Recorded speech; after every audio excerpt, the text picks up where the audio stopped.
Hello and welcome again to this particular session.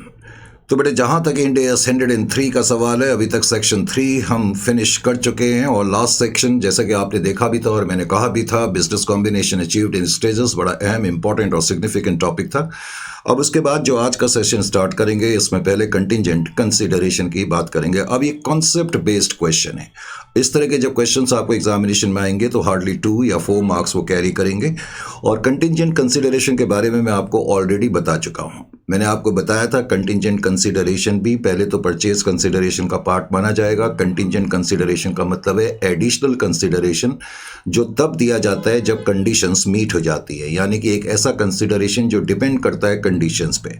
हालांकि उसकी payment future में होगी या नहीं होगी, इस बात का पता on the date of acquisition को नहीं होता है, लेकिन उसके बावजूद भी स्टैंडर्ड इस बात पे स्ट्रेस करता है कि कंटिंजेंट कंसिडरेशन को पार्ट बनाया जाए। तो इसमें आपको बेसिकली एग्जामिनेशन में क्या करना पड़ेगा, आपको करना क्या होगा, ये सब चीज़ देखने के लिए let's have a look over question number 4.1। तो 4.1 फटाफट निकाल लें और क्वेश्चन नंबर 4.1 को देखना शुरू करें। 4.1 में उसने कहा कि E1 लिमिटेड नाम की कोई कंपनी है और उसने B लिमिटेड नाम की कंपनी को एक्वायर करा और परचेज कंसिडरेशन जो एग्री हुआ वो 100 लाख पर एग्री हुआ, और जो परचेज कंसिडरेशन पे करा जाएगा कैश में पे करा जाएगा। आगे उसने ये भी लिखा कि E1 लिमिटेड जो कि एक्वायरर कंपनी है शेल ऑल्सो पे 20 लैक्स आफ्टर 2 ईयर्स। तो 20 लैक्स की पेमेंट हम और देंगे एग्रीमेंट के मुताबिक, लेकिन एक कंडीशन अटैच करी गई है। कंडीशन ये है कि if profits of B limited for the second year will exceed 2 crore and, यानी कि कंडीशन ये है कि 20 लाख की पेमेंट 2 साल के बाद होगी अगर B लिमिटेड का प्रॉफिट सेकेंड ईयर के बाद जो है वो 2 करोड़ से ज़्यादा का होगा। यानी कि जब 2 करोड़ से ज़्यादा का होगा, ये कंडीशन मीट हो जाएगी तो तभी ये कंसिडरेशन पे होगा। इसका मतलब जो पेमेंट है 20 लाख की वो कंटिंजेंट है, यानी कि डिपेंडेंट है इस बात पर कि टारगेट मीट होगा या नहीं। आगे कहता है fair value of contingent consideration on the date of acquisition is 13 lakh. अच्छी बात यह है कि तुम्हें fair value on the date of acquisition दी हुई है। मैंने कहा भी था कि डेट ऑफ एक्विजिशन के दिन हम इसको फेयर वैल्यू पे इंक्लूड करते हैं। आगे कहता है fair value of contingent consideration at first year and is 16 lakh. तो ये क्वेश्चन है। हालांकि मैंने क्वेश्चन पूरा सॉल्व करा हुआ है, लेकिन फिर भी, बल्कि सारे क्वेश्चन हमने सॉल्व करे हुए हैं, लेकिन मुझे कुछ और चीज़ें भी आपको बतानी है। हमने सिर्फ सरफेशियल स्टडी नहीं करनी है। तो कल आप जब प्रोफेशनल लाइफ में आएंगे तो आपको ये भी मालूम होना चाहिए कि कंटिंजेंट कंसिडरेशन का पूरा और कंप्लीट ट्रीटमेंट क्या मालूम है। हालांकि क्वेश्चन जब एग्जामिनेशन में तुमसे आएगा वो तो तुमसे यही पूछेगा कि compute the amount of purchase consideration, लेकिन मुझे कुछ और चीज़ें भी आपको बतानी है। तो let's have a look over here. ये सेक्शन 4 है। सेक्शन 4 में ये कॉन्सेप्ट बेस्ड टॉपिक है कंटिंजेंट कंसिडरेशन का। कंटिंजेंट कंसिडरेशन, फटाफट पेन पेंसिल रजिस्टर वगैरह अपने निकाल लें। Contingent consideration. अब कंटिंजेंट कंसिडरेशन का मीनिंग भी आपको बहुत अच्छी तरह से मालूम है। अब इस क्वेश्चन में क्या है 4.1।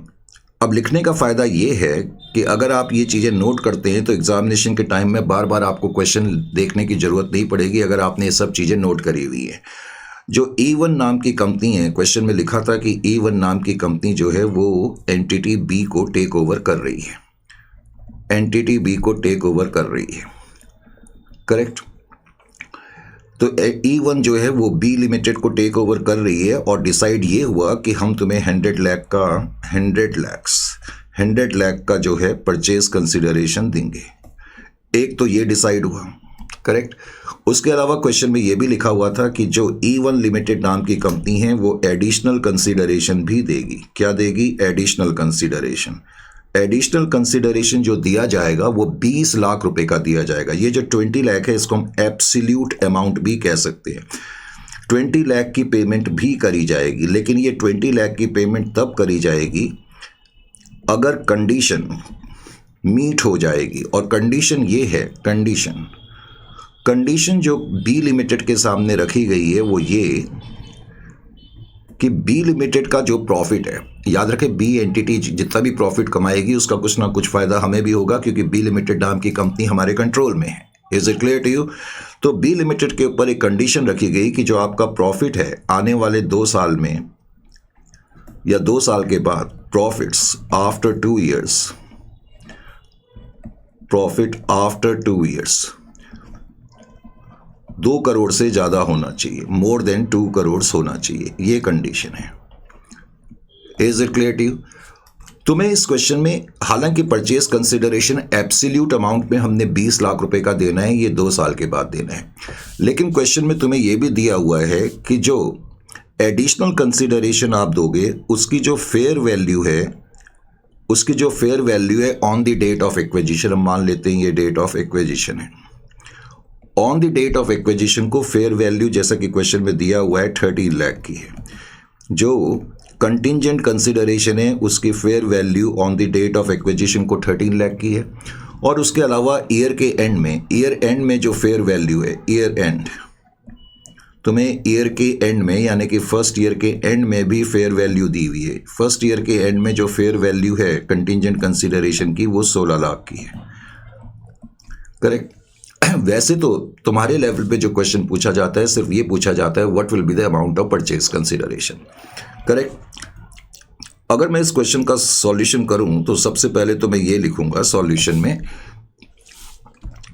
Total purchase consideration. तो टोटल परचेज कंसिडरेशन कितना हो जाएगा? एक तो 100 लाख का होगा जो हम डेट ऑफ एक्विजिशन के दिन उनको पेमेंट करेंगे। Is it clear to? Purchase consideration एक तो 100 लाख का होगा जो कि हम कैश में देंगे, नंबर 1। उसके अलावा contingent consideration on the date of acquisition को कंटिंजेंट कंसिडरेशन में कितना इंक्लूड करूंगा? कंटिंजेंट कंसिडरेशन मैंने 20 लाख रुपए का देना है, लेकिन ये 2 साल के बाद देना है। 2 साल के बाद 20 लाख देना है, लेकिन 2 साल पहले यानी कि on the date of acquisition के दिन में कंटिंजेंट कंसिडरेशन किस वैल्यू पे इंक्लूड करूंगा? मैंने कहा था और बताया था आपको फेयर वैल्यू पे इंक्लूड करेंगे। तो फेयर वैल्यू जो है वो 13 लैक्स की दी हुई है, रुपीज इन लैक्स। यानी कि तुम्हें बेसिकली यही बताना है टोटल परचेज कंसिडरेशन कितना है। टोटल परचेज कंसिडरेशन तो 113 लाख का हो गया। लॉजिकली तुम्हारा सॉल्यूशन खत्म हो चुका है, लेकिन मुझे तुम्हें कुछ और चीजें भी बतानी है। जस्ट अच्छी तरह इसको समझने के लिए हम थोड़ा सा आगे की तरफ बढ़े। On the date of acquisition को अगर मैं तुमसे पूछूं कि तुम्हारी एंट्री क्या होगी तो तुम क्या आंसर दोगे? On the date of acquisition को जब तुम एंट्री लिखोगे तो क्या एंट्री लिखोगे? या हम मोस्टली क्या एंट्री लिखते हैं? जितने भी एसेट हमने लिए उन एसेट को हम डेबिट करते हैं। करेक्ट। एक्वायरी कंपनी के जितने भी एसेट्स होते हैं उनको हम डेबिट करेंगे फेयर वैल्यू पे। जितनी भी लायबिलिटीज होती हैं हम वो लिखते हैं to liabilities account, to liabilities account. फिर हम लिखेंगे टू कंसिडरेशन। तो कंसिडरेशन कितना हो जाएगा? कंसिडरेशन पेबल जो होगा वो 113 लाख रुपए का होगा। Is it clear to you? यानी कि on the date of acquisition को मुझे ये एंट्री पास करनी पड़ेगी। लॉजिकली अगर तुम्हें क्वेश्चन आता है तो तुमने यहां तक सॉल्व करना है, क्योंकि तुमसे क्वेश्चन में यही पूछा जाएगा what will be the amount of consideration. तुम अमाउंट कंप्यूट करके ये एंट्री भी दिखा सकते हो। लेकिन मुझे तुम्हें कुछ और चीजें क्या बतानी है? और चीजें मुझे तुम्हें ये बतानी है जो कि मोस्टली तुम्हें किताबें नहीं बताएंगी, लेकिन कल जब आप अपने प्रोफेशनल लेवल पे आएंगे तो आपको इन चीजों की जरूरत पड़ेगी। अब मान लेते हैं आप फर्स्ट ईयर के एंड में आ गए। ये तो on the date of acquisition को आपने काम करा ना। अब आप फर्स्ट ईयर के एंड में आ गए, फर्स्ट ईयर एंड। अब मैं फर्स्ट ईयर के एंड में जब आ गया, फर्स्ट ईयर एंड, तो फर्स्ट ईयर के एंड में मेरी क्या एंट्री होगी?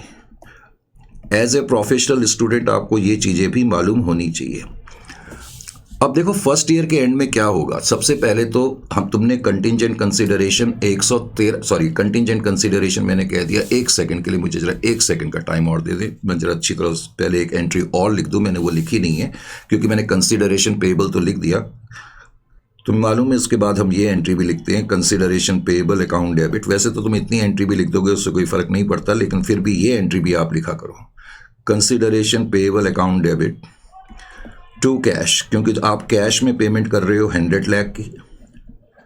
और कंटिंजेंट कंसिडरेशन के लिए हम लिखते हैं to provision for contingent consideration. ये मैंने आपको लास्ट सेशन में भी बताया था, to provision for contingent consideration, यानी कि 13 लाख रुपए का कंसिडरेशन आपने पे करना है।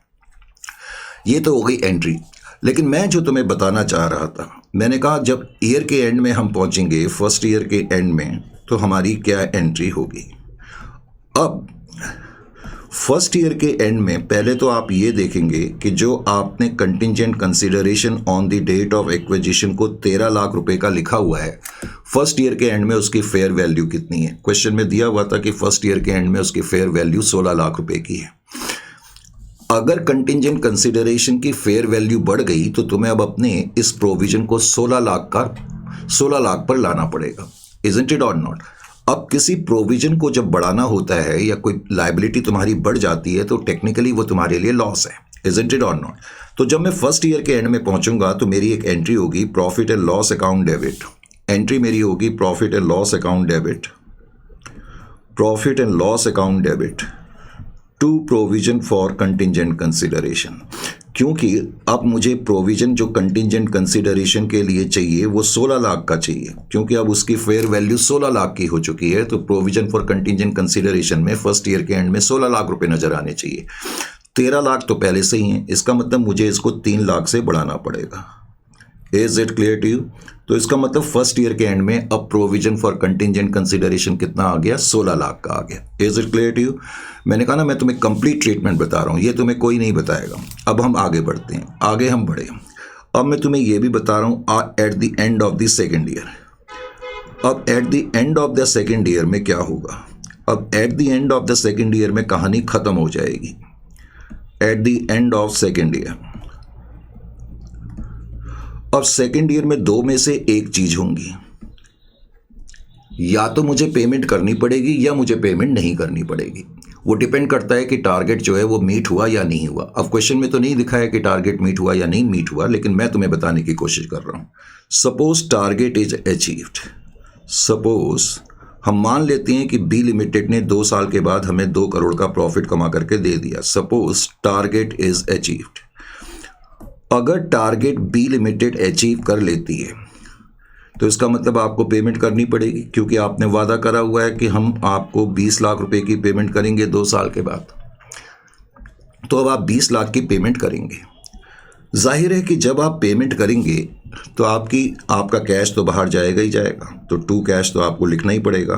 और पेमेंट तो हकीकत में 20 लाख की ही होगी ना, एब्सोल्यूट अमाउंट में पेमेंट होगी। 20 लाख की पेमेंट तो आपको करनी पड़ेगी। लेकिन आपके प्रोविजन अकाउंट में जो बैलेंस था फर्स्ट ईयर के एंड में वो 16 लाख का था। प्रोविजन फॉर कंटिंजेंट कंसिडरेशन जो आपने बनाया हुआ है वो 16 लाख रुपए का बनाया हुआ है, जबकि आपको पेमेंट कितनी करनी पड़ रही है? 20 लाख की। तो इसका मतलब जब आप एक्चुअल पेमेंट कर रहे हो तो आपको एक और नुकसान हो रहा है 4 लाख रुपए का। तो अगर टारगेट अचीव हो जाएगा तो उस दिन आप ये एंट्री करोगे और प्रोविजन फॉर कंटिंजेंट कंसिडरेशन खत्म हो जाएगा। प्रॉफिट और लॉस अकाउंट आपका 4 लाख डेबिट होगा और कैश आपका 20 लाख का कम हो जाएगा। समझ में आया?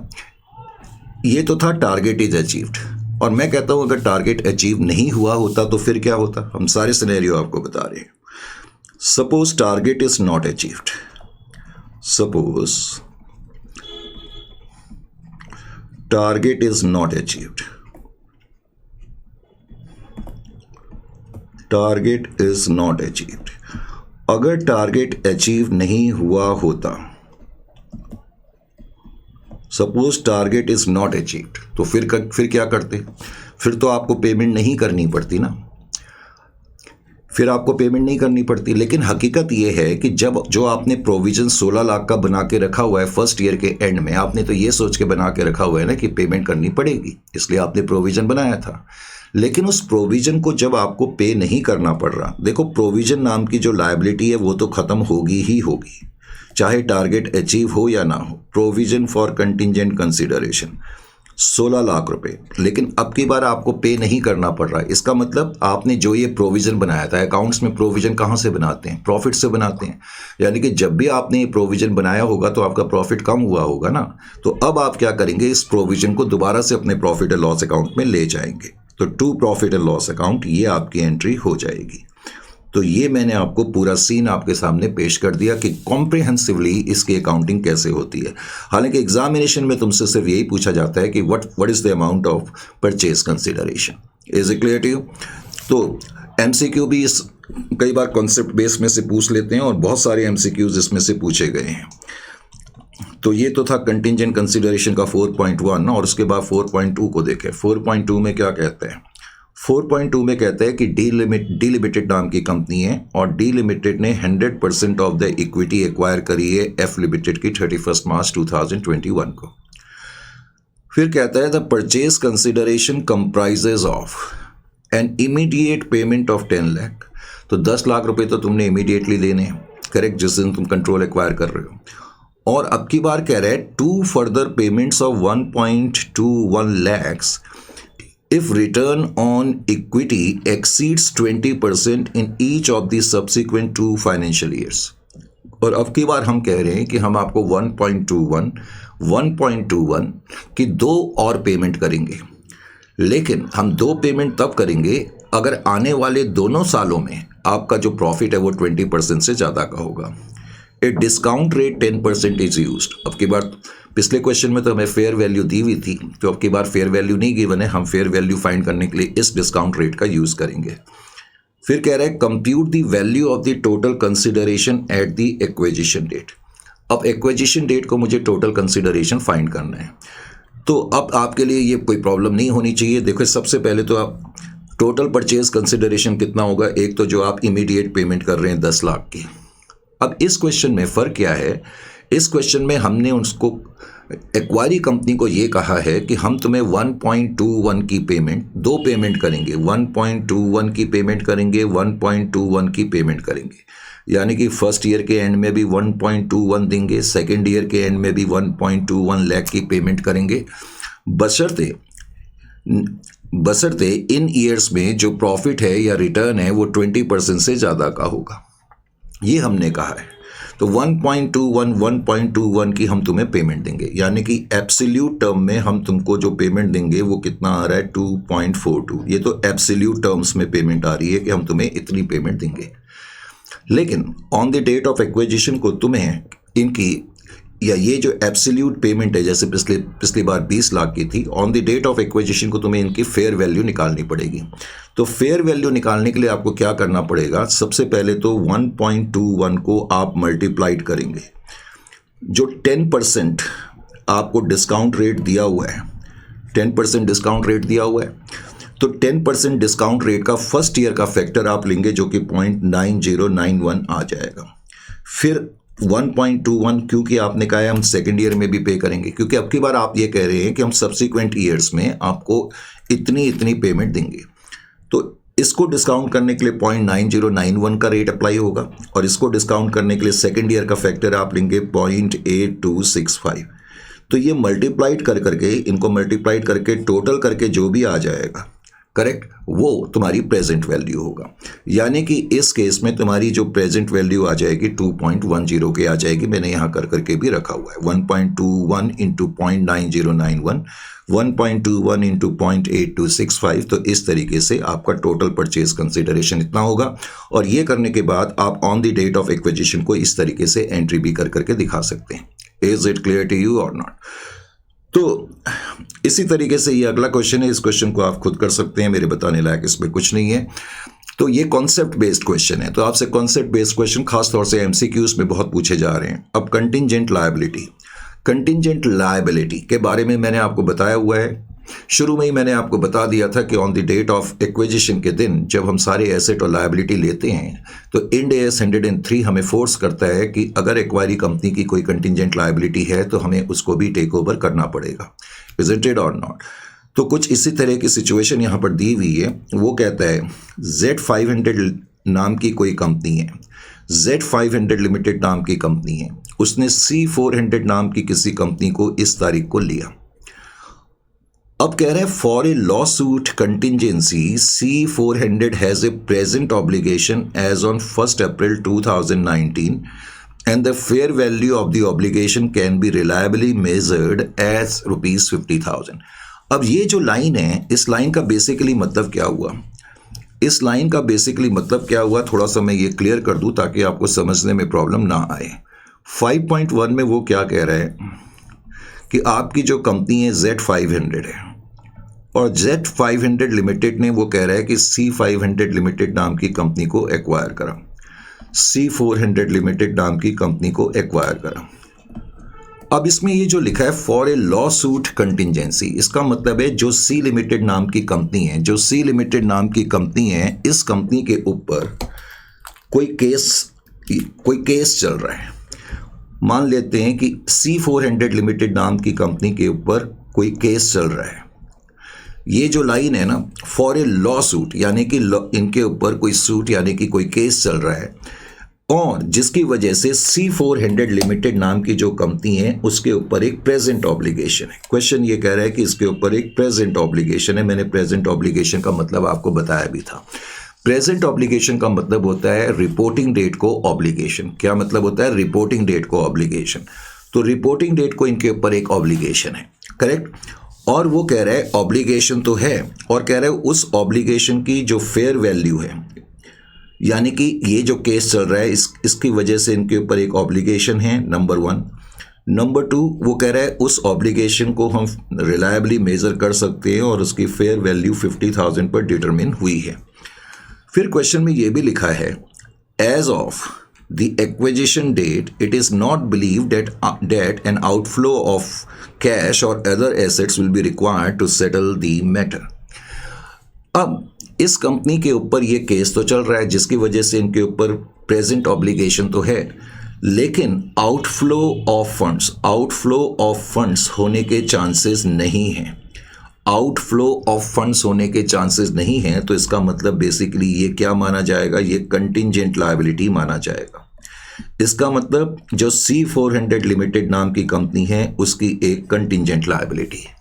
Is it clear to you? उसकी एक कंटिंजेंट लायबिलिटी है। अब क्वेश्चन तुमसे जब इस तरह के क्वेश्चन आते हैं, मुश्किल से 2 मार्क का क्वेश्चन होगा, वो तुमसे आगे पूछ रहे हैं what should be recorded by Z500 company under Ind AS for this contingent liability of C400। तो अब वो कह रहा है कि Ind AS के मुताबिक Z500 को किस तरीके से इसको ट्रीट करना पड़ेगा।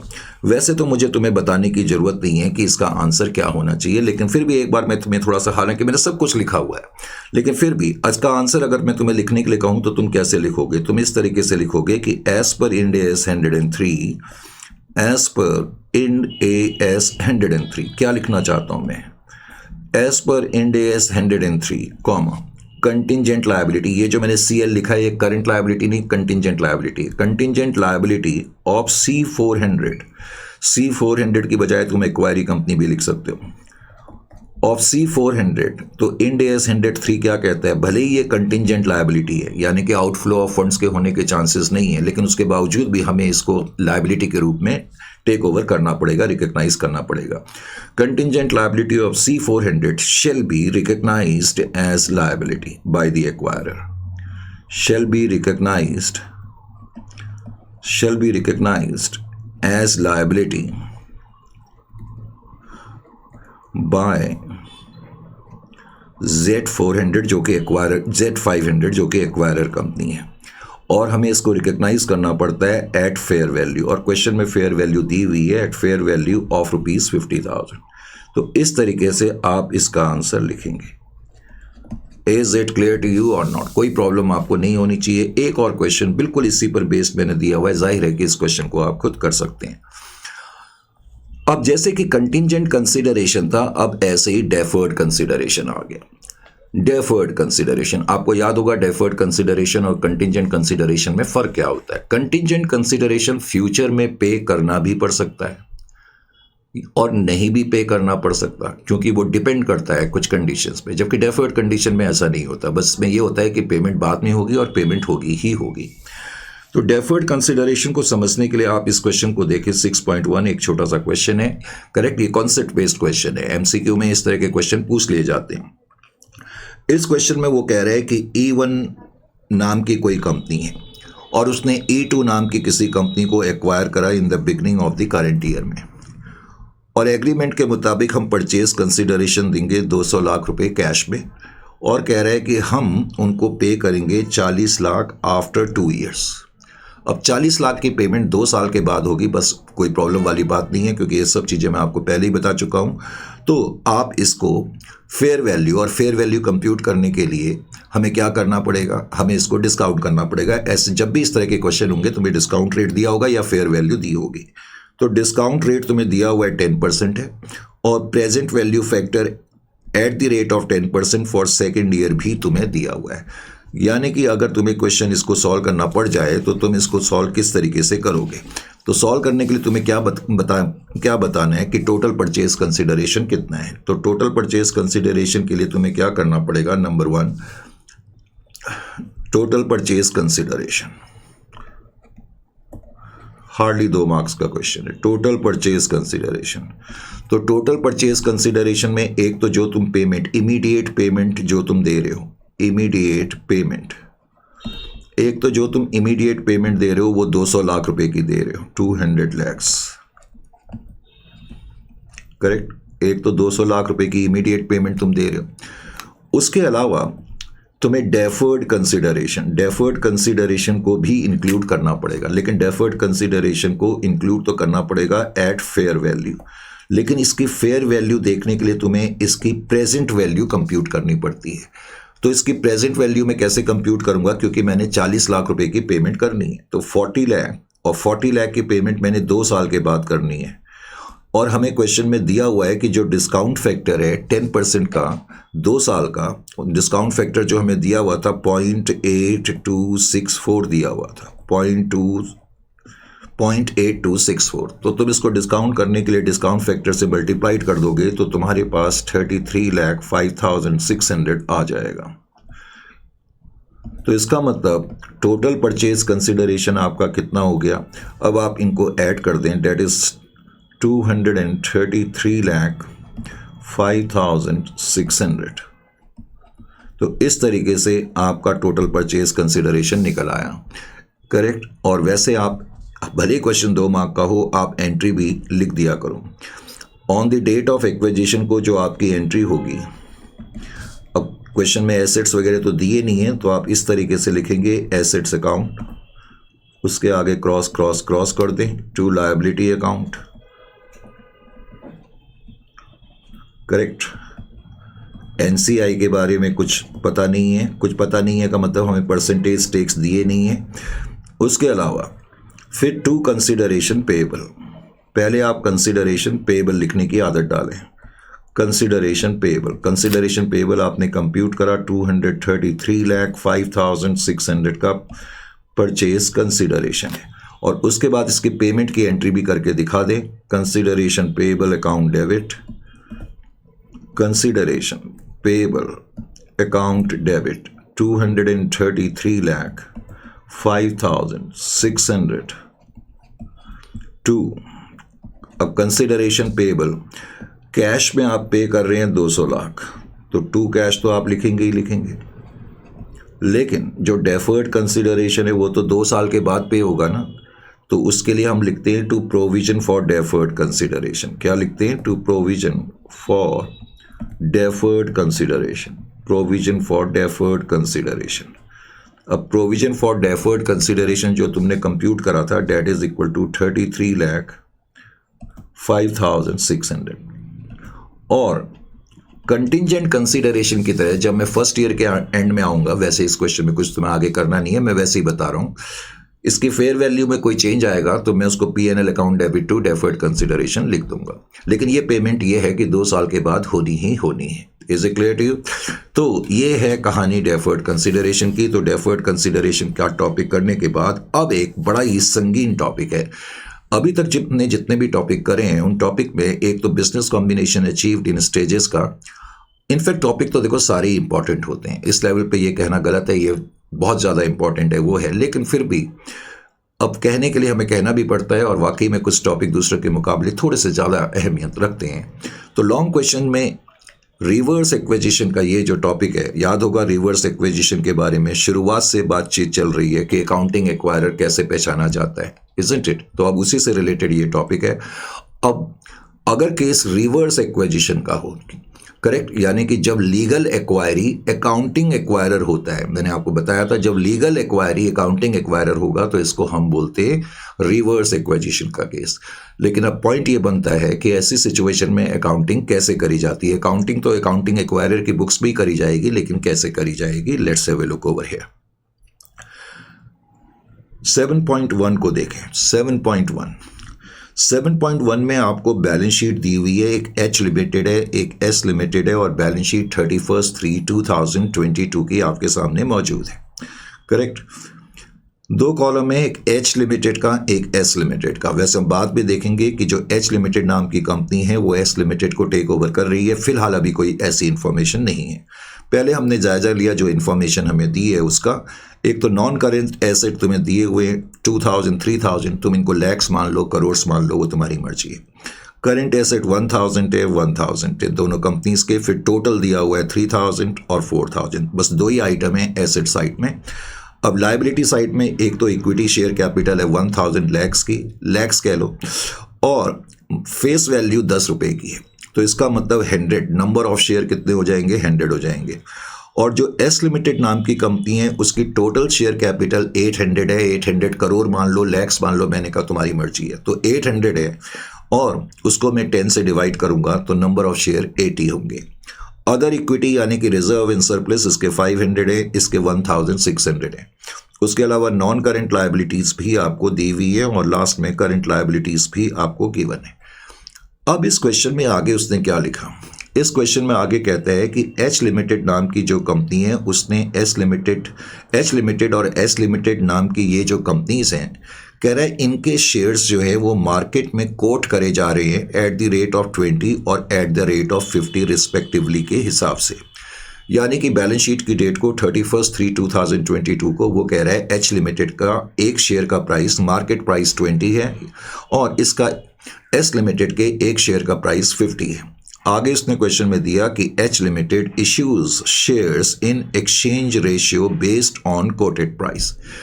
अब क्वेश्चन में तुम्हें सिर्फ इतना दिया हुआ है कि एच लिमिटेड नाम की जो कंपनी है will issue shares in exchange ratio based on coated price, based on coated price.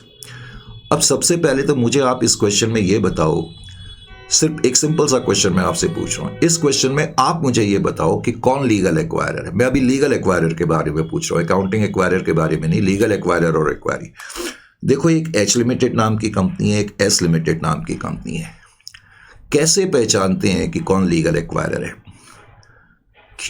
क्योंकि इस क्वेश्चन में यह भी नहीं लिखा कि एच लिमिटेड ने स्टेक्स एक्वायर करे या वो करे। इस क्वेश्चन में सिर्फ इतना दिया हुआ है कि एच लिमिटेड ने शेयर्स इश्यू करे। ये यहां पर दिया हुआ है ना, H limited issue shares in exchange ratio. Simple words में एच लिमिटेड ने पेमेंट करी है, तो इसका मतलब लीगल एक्वायरर तो एच लिमिटेड है। ये लीगल एंगल से तो एच लिमिटेड एक्वायरर है और एस लिमिटेड जो है लीगल एक्वायरी कंपनी है। और ये हमें कैसा पता लगा, क्योंकि मैंने यहां लिख भी दिया, because given in the question that H limited shall issue shares to S limited. Is it clear to you? अब तुम्हें ये तो पता लग गया। देखो अभी तक तो तुम्हें सिर्फ इतना मालूम है कि एच लिमिटेड नाम की कंपनी जो है वो लीगल एक्वायरर है और एस लिमिटेड नाम की कंपनी जो है वो लीगल एक्वायरी कंपनी है। इतना तुम्हें पता लग चुका है। अब इतना तुम्हें पता लग चुका है, क्वेश्चन मैंने पूरा सॉल्व करा हुआ है। अगर आप नहीं नोट करना चाहते तो यहां देखना शुरू कर दें और समझने की कोशिश करें, क्योंकि लॉन्ग क्वेश्चन में इस तरह के क्वेश्चन और खास तौर से इस अटेम्प्ट में मुझे लगता है कि इसमें से क्वेश्चन पूछा जा सकता है। करेक्ट। तो और ऐसा मैं बहुत कम कहता हूं और बहुत कम क्वेश्चंस के लिए कहता हूं। तो सेक्शन जो भी है 7 है ना, तो सेक्शन 7 का पहला क्वेश्चन रिवर्स एक्विजिशन का क्वेश्चन है 7.1। तो इतना तो तुम्हें मैंने बता ही दिया है कि इसमें जो एच लिमिटेड नाम की कंपनी है और एस लिमिटेड नाम की कंपनी है, और क्वेश्चन में लिखा हुआ है कि जो एच लिमिटेड नाम की कंपनी है वो शेयर इश्यू कर रही है। Given H limited issues shares. तो इस क्वेश्चन में ये दिया हुआ है कि एच लिमिटेड नाम की कंपनी जो है शेयर्स इश्यू कर रही है। तो ये इस बात की तरफ इशारा करता है कि एच लिमिटेड नाम की कंपनी जो है वो लीगल एक्वायरर है। तो लीगल एंगल से, लॉ के नज़रिए से हम कहेंगे कि एच लिमिटेड नाम की कंपनी एक्वायरर है और एस लिमिटेड नाम की कंपनी जो है वो एक्वायरर है और एस लिमिटेड नाम की जो कंपनी है वो एक्वायरी कंपनी है। एक्वायरर एंड एक्वायरी, ये तो लॉ के नज़रिए से। करेक्ट, यहां तक ठीक है? अच्छा जी, अब मैंने इस क्वेश्चन में आपसे एक दो चीजें पूछी, आपने आंसर देना है। यहां पहले मैं लिख लूं एच लिमिटेड, एस लिमिटेड। मुझे बताओ जरा, जो एच लिमिटेड नाम की कंपनी है उसकी शेयर कैपिटल कितनी है? एच लिमिटेड नाम की जो कंपनी है उसकी शेयर कैपिटल कितनी है? सर 1000 है, राइट। एच लिमिटेड की 1000 थी और एस लिमिटेड की कितनी है? 800 थी, 800 है। मुझे जरा ये भी बता दो कि जो फेस वैल्यू थी वो कितनी थी? सर फेस वैल्यू तो 10 रुपये है। आप इतने सिंपल क्वेश्चन क्यों पूछ रहे हो? जब कोई कॉम्प्लिकेटेड चीज़ करानी पड़ती है तो सिंप्लिसिटी का ही सहारा लेना पड़ता है, करेक्ट। और याद रखें, जिंदगी में सिंपल होना बड़ा कॉम्प्लेक्स टास्क है, करेक्ट, और कॉम्प्लेक्स होना बड़ा सिंपल टास्क है। एनीवे, तो 1000 को मैंने 10 से डिवाइड करा, तो मैं आपसे एक सिंपल सा क्वेश्चन और पूछ रहा हूँ, या मैं आपसे पूछने की जहमत को गवारा कर रहा हूँ। तो नंबर ऑफ शेयर्स कितने हैं, जरा आप मुझे ये भी बता दें। सर नंबर ऑफ शेयर, आप इतना आसान क्वेश्चन क्या पूछ रहे हो सर हमसे? हम फाइनल लेवल पे आ गए हैं, ठीक है। 100 और 80 नहीं पूछूंगा। अब आपको ये पता लग चुका है और ये कोई बताने की जरूरत नहीं थी, सिर्फ ऐसा करके मैं जरा आपका ध्यान आकर्षित करना चाहता हूँ। और उसका एक और कारण भी होता है कि जब आप बाद में, अगर आप लिख रहे हैं, जब बाद में इनको रेफर करें तो आपको जल्दी से क्विकली चीजें रिकैप हो जाए। दो पर्पस मेरे होते हैं ये सब चीजें करने के। अब आपको अच्छी तरह से ये याद आ जाना चाहिए कि एच लिमिटेड के जो नंबर ऑफ शेयर है 100 है और एस लिमिटेड के जो नंबर ऑफ शेयर हैं वो 80 है। Is it clear to you? अच्छा जी। अब यहां पर मैंने एक चीज लिखी सी, इसको मैं लिख रहा हूं एक्सचेंज रेशियो। ये क्या है मैं अभी बताता हूं, एक्सचेंज रेशियो। क्योंकि इस क्वेश्चन में लिखा था कि जो एच लिमिटेड है वो शेयर्स जो इशू कर रही है एक्सचेंज रेशियो के हिसाब से कर रही है। ये एक्सचेंज रेशियो क्या है मैं अभी एक सेकंड में क्लियर करता हूं। एक्सचेंज रेशियो, अब एक्सचेंज रेशियो को समझने से पहले मैंने एक बार फिर से एच और एक बार फिर से एस लिमिटेड नाम कि इन कंपनीज के नाम लिखे। अब मैं आपसे इसलिए बार बार पूछ रहा हूं क्योंकि मैं चाहता हूं कि आप थोड़ा ध्यान दें। तुम्हें याद है कि क्वेश्चन में इनके मार्केट प्राइस दिए हुए हैं, मार्केट प्राइस जिसको हम कोटेड प्राइस भी कह सकते हैं क्योंकि मार्केट में ये प्राइस कोट करे जा रहे हैं। बताओ जरा एच लिमिटेड का कितना प्राइस दिया हुआ था? एक शेयर का 20 रुपये दिया हुआ था। एस लिमिटेड के एक शेयर का प्राइस कितना दिया हुआ था? 50 रुपये दिया हुआ था। इसको मैं थोड़ा सा शॉर्ट कर लेता हूं क्योंकि मुझे इनका रेशियो निकालना है। तो रेशियो 2:5 हो गया। अच्छा जी, ये 2:5 एक्सचेंज रेशियो का क्या मतलब निकला? इसका मतलब समझने के लिए, सिर्फ मतलब समझने के लिए आप क्या करो, देखो जो फिगर ये मेरी राइट में लिखी है ना, इसको मैंने इधर शिफ्ट कर दिया, इस फिगर को मैंने ऐसे शिफ्ट कर दिया और इस फिगर को मैंने ऐसे शिफ्ट कर दिया। तुमने एग्जामिनेशन में ऐसे नहीं करना, सिर्फ 2:5 करके तुमने कुछ नहीं करना। ये जो मैं रेड से लिख रहा हूं ये सिर्फ समझाने के लिए लिख रहा हूं। अगर मैं 5 को इधर शिफ्ट कर दूं तो मैं 5 इधर लिखूंगा और 2 को इधर शिफ्ट कर दूं तो मैं 2 इधर लिखूंगा। अब इसका मतलब क्या निकल गया? इसका मतलब ये निकल गया कि एस लिमिटेड के हर 2 शेयर के लिए, ध्यान से सुने मैं क्या कह रहा हूं, जो एस लिमिटेड नाम की कंपनी है, एस लिमिटेड नाम की जो कंपनी है उसके 2 शेयर के लिए एच लिमिटेड 5 शेयर इश्यू करेगी। क्वेश्चन में लिखा था H limited will issue shares on exchange ratio. तो एक्सचेंज रेशियो को समझने के लिए ये तरीका सबसे बेस्ट है। Is a clear to? इससे चीजें क्लियर हो जाएगी कि एच लिमिटेड कितने शेयर इशू करेगी? 5 शेयर इशू करेगी। और कितने शेयर के लिए? हर 2 शेयर के लिए, यानी कि एस लिमिटेड के हर 2 शेयर के लिए एच लिमिटेड 5 शेयर इशू करेगी। यानी कि ये जो एक्सचेंज रेशियो 2:5 आया, देखो एक्सचेंज रेशियो तो 2:5 है, लेकिन इसको इंटरप्रेट करने के लिए, इसको समझने के लिए ये तरीका बेस्ट है। यानी कि इसका मतलब क्या हो गया कि एच लिमिटेड, इट मीन्स, पहले तो इसका मतलब क्या हो गया, it means H limited, it means H limited shall issue, H limited shall issue 5 shares. कितने शेयर इशू करेगी? 5 शेयर्स इशू करेगी। क्यों करेगी? क्योंकि जो एस लिमिटेड है उसके एक शेयर की वैल्यू ज्यादा है हमारे मुकाबले, इसलिए हमें ज्यादा शेयर इशू करने पड़ेंगे। H limited shall issue 5 shares for every 2 shares, for 2 shares of H limited, 2 shares of S limited। तो इसको समझना भी जरूरी है। तो एक्सचेंज रेशियो से आपको क्या पता लगता है? एक्सचेंज रेशियो से ये पता लगता है कि जो एक्वायरर कंपनी है, यानी कि जो लीगल एक्वायरर है, क्योंकि अभी तक तो हमारे सामने लीगल एक्वायरर है, जो लीगल एक्वायरर है वो एक्वायरी कंपनी के एक शेयर के लिए कितने शेयर इशू करेगी। तो इस केस में हमें पता लग गया कि 2 शेयर के लिए 5 शेयर इशू करे जा रहे हैं। अब हम और आगे बढ़े। अब जब मैं आगे बढ़ा तो आगे मैंने क्या लिखा, number of shares to be issued by number of. अब मैं ये देखना चाहता हूं कि एच लिमिटेड एस लिमिटेड को कितने शेयर इशू करेगी। Number of shares to be issued, number of shares to be issued by H Limited to S Limited। तो H Limited S Limited को कितने शेयर इशू करेगी। अब H Limited S Limited को कितने शेयर इशू करेगी, इसके लिए आपको क्या देखना पड़ेगा। देखो यहां पर आप अपने आप को H Limited माने, आप S Limited को शेयर इशू कर रहे हैं, तो S Limited के जो शेयर इशू करे जाते हैं वो ओनर्स को करे जाते हैं। ओनर्स का मतलब शेयर होल्डर्स। तो उनके नंबर ऑफ शेयर्स कितने हैं, इसीलिए उस वक्त मैं आपको यहां पर ये पूछ रहा था ताकि आपका ध्यान रहे। 80 शेयर्स है, टोटल नंबर ऑफ शेयर 80 है। तो पहले तो आप लिखें number of shares of S limited 80, her 2 share के लिए डिवाइडेड बाई 2, हर 2 शेयर के लिए आप 5 शेयर दे रहे हैं इनटू 5। तो इससे आपको ये पता लग गया कि आप एस लिमिटेड को 200 शेयर्स इशू करेंगे। 200 शेयर्स आपने इश्यू करे हैं, क्योंकि अभी तक तो हमें क्वेश्चन में यही नहीं पता था, हमें तो सब इतना ही पता था कि एच लिमिटेड शेयर्स इश्यू कर रही है। तो अब हमें पता लग गया कि एच लिमिटेड 200 शेयर इश्यू कर रही है एक्सचेंज रेशियो के हिसाब से, करेक्ट। तो अभी तक हमें सिर्फ इतना पता है कि एच लिमिटेड लीगल एक्वायरर है और एस लिमिटेड एक्वायरी कंपनी है, अभी तक हमें इतना ही पता है।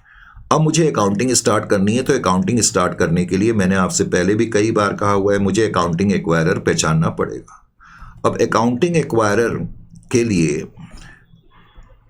अकाउंटिंग एक्वायरर पहचानने के लिए मैंने आपको तरीका बताया था। हमें पहले तो ये देखना है ग्रुप, करेक्ट।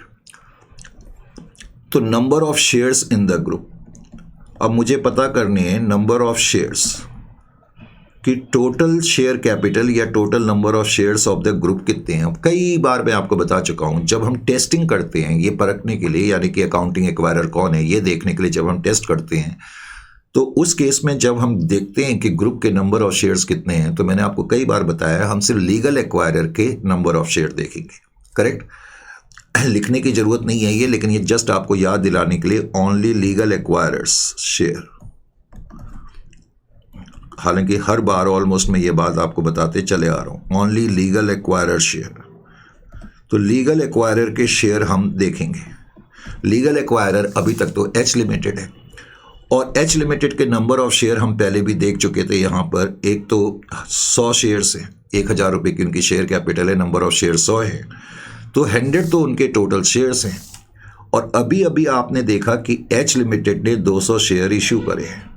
अभी अभी आपने देखा कि एच लिमिटेड ने 200 शेयर और इशू कर दिए, तो इसका मतलब total number of share group में कितने हो गए, 300 हो गए। यानी कि जो एच लिमिटेड है टेक्निकली इसके द्वारा इशूड शेयर जो है वो 300 है।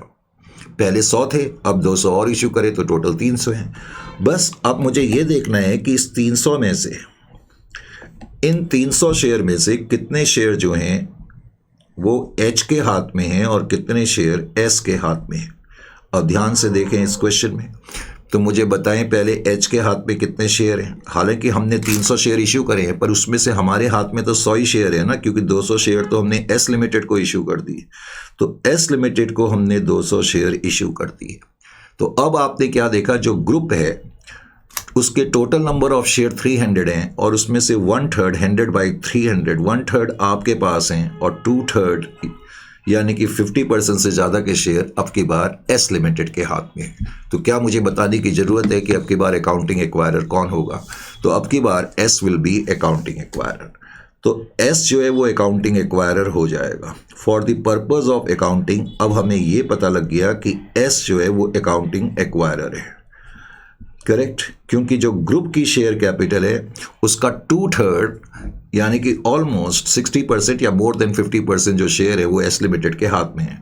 तो अकाउंटिंग एक्वायरर जो है अब एस लिमिटेड माना जाएगा। हालांकि एस लिमिटेड लीगल एक्वायरी था, लेकिन अकाउंटिंग पर्पस के लिए वो एक्वायरर माना जाएगा। और मैंने कहा था जब ये केस होता है, जब लीगल एक्वायरी अकाउंटिंग एक्वायरर कहलाता है, तो इसका मतलब ये जो केस होता है ये रिवर्स एक्विजिशन का केस होता है। तो ये रिवर्स एक्विजिशन का केस है। Is it clear to you? Reverse acquisition, तो ये रिवर्स एक्विजिशन का केस हो गया।